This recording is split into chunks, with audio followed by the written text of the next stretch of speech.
রাত্রের বেলা মেঘনা নদীর পার। আসলে যারা ভিডিওটা দেখতেছো তোমরা তো মোটামুটি বুঝতে পেরেছ যে কিসের ভিডিও বা কিসের জন্য অথবা কিসের পার্টি। মোটামুটি বুঝতে পেরেছ। আসলে পার্টিটা হইতেছে একটা মুড়ির পার্টি আর কি, সব পোলাপান একসাথে। তো পোলাপান একসাথে হইয়া নদীর পার বসলাম যে ছোটখাটো একটা পার্টি দিই। মানে রাত্রের বেলা তো সন্ধ্যা হইছে, মোটামুটি একটু খিদেও লাগছে। তারপর পোলাপান একসাথে গেলাম যে নদীর পার বইসা কাটাকাটি করমু। কাটাকাটি কইরা পরে মুড়ি মাখাইমু। সবাই গুল ধইরা বসলাম রাত্রের বেলা, মোবাইলের লাইট অন করে বসলাম আর কি। তারপর ক্যামেরাম্যান মানে এখানে কে কে ছিল ওরা ঘুরায় ঘুরায় দেখাইতেছে।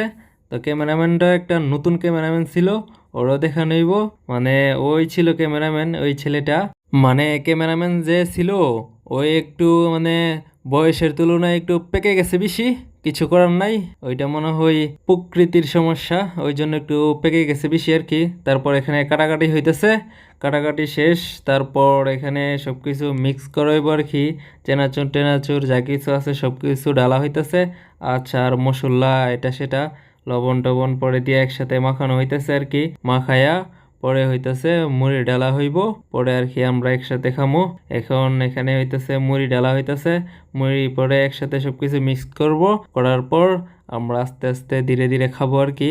আর তোমরা যারা এখনো পর্যন্ত এই ভিডিওর সাথে আছো ধন্যবাদ। আমাদের সাথে যদি এরকম পার্টি দিতে চাও তাহলে কমেন্ট বক্সে জানাইবা, পরবর্তী পার্টি তোমাদেরকে নিয়ে দেওয়া হইব ইনশাআল্লাহ। অবশ্যই কমেন্টে বইলা যাইবা।